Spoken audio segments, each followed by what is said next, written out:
Alright, so been a bit since we've done a little Maverick sport action here. Been a Can-Am video, but mostly been about this here dirt bike life and the pit bike life, which has been pretty awesome. But ever since my dad's accident, about 5 weeks now, we have not done anything with the Maverick here. Just kind of put it on the back burner, but anyway, not really related to that. It also needed brakes and stuff, so as you can see here, the other side's a little worse, but the inboard pad was kind of worn. Yeah, there you go. So, getting close. So, bought a set of SuperATV pads. That I just throw them on. And I don't know if anybody else has done brakes on these before, but... So right here are the slide pins that go through it. That the brake pads ride on, float in there.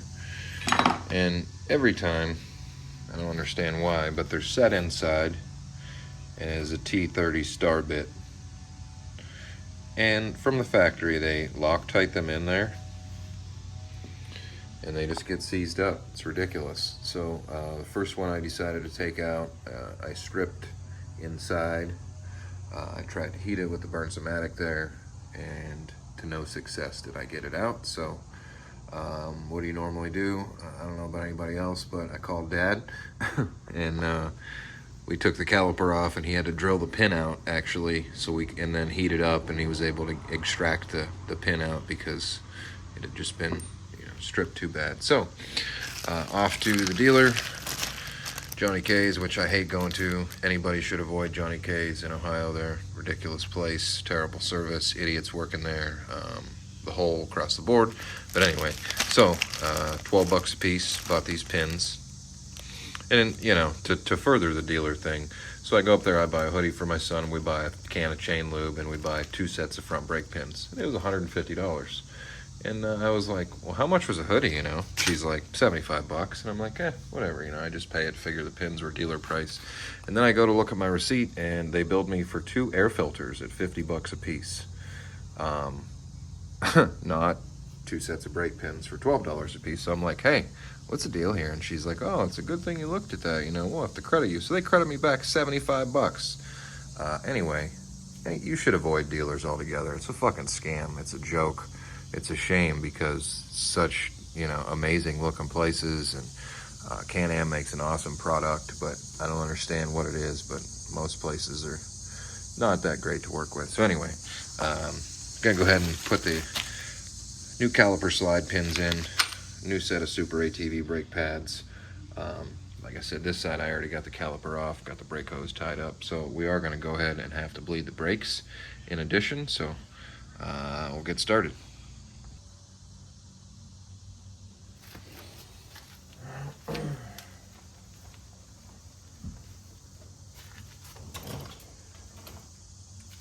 Alright, so like I said, pretty simple, just doing a brake job. Caliper slide pins, they were stripped out, so I bought new slide pins. I don't really understand why they were Loctited in, but we're gonna never seize them so they don't get seized in there. There's no reason to Loctite those, it's ridiculous. And it's like a tapered seat down in there, so yeah. I'm gonna use the brake pads, we'll push these calipers, push that pistons back, get a hook back up to the brake line, and move on with the brake job. Probably not going to talk much more through the rest of this. Maybe I'll play some music or something, but you want to watch and see how the brake job's done.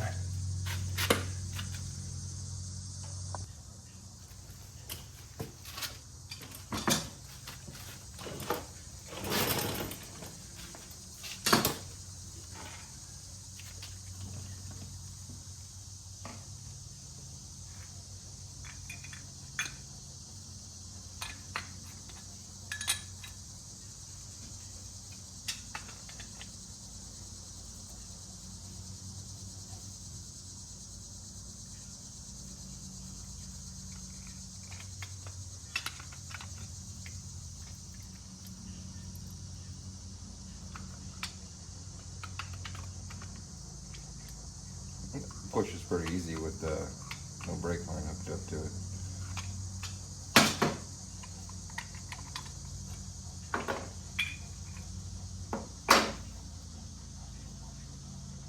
I mean, obviously, if you've done brakes, you could use that trick before, but sometimes it's hard to get the channel locks down in there. Just use the old brake pads and, you know, a big pair of pliers, channel locks, whatever you got, C-clamp, you know, if you don't have nice big channel locks like that. But, so I'll push them back in. Takes a little bit more force when the brake line's hooked up and there's actually, you know, back pressure on it.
Okay, so got the left front done. I'm gonna go ahead and pull the wheel off this front. And I'm gonna go ahead and heat these bolts first before I go ahead and try and ruin the bolts to the point that we gotta pull the caliper off and drill it out. So again, take special care when you take the caliper slide pin bolts out, because some idiot designed it with the inverted T30 Torx bit. So, all right, so I guess we're gonna show the failure or success of getting these out on camera. So I'm gonna go ahead and heat the first one, and then we'll go ahead and try and get it out. The other side I ruined.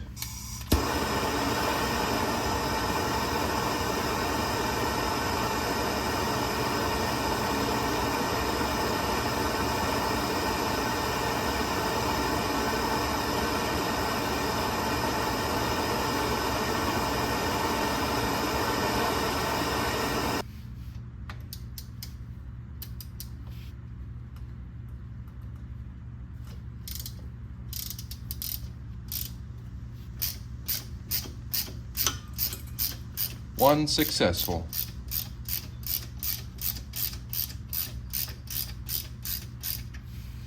Let's go for the second.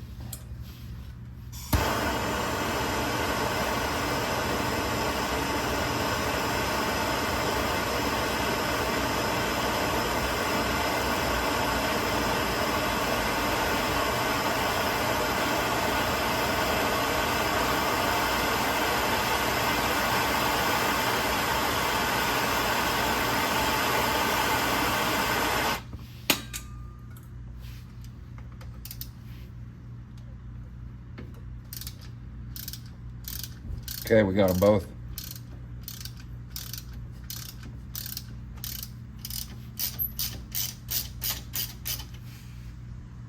All right, so even though those came out super easy after heating them and I didn't strip them, they were seized within there. There's no way that those pads could have slid at all. So I don't know if the factory uses zero grease or what grease they use. It's a piece of shit, but I use this marine grade grease. You know, obviously it's super water resistant, and a lot of it, because that was miserable to get out. Those will be unusable. It's a good thing that I had bought a set of pins. So when you buy a set of brake pads, spend an extra 10 bucks and buy a set of caliper pins too. All right, so got the front hood cover off, the Maverick here.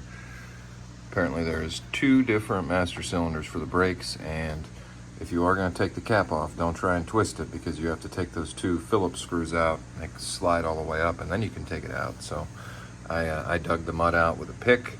The master cylinder was empty because we lost a fair amount of brake fluid. Yeah. Neighbor's an asshole. Alright, so it went pretty easy. Added a bit of brake fluid up under there, bled the brakes, and baby's ready to rip. So probably the next video here, I don't know how many people are watching, but next video we're going to take it out, take the dirt bike out, and get some action between both those.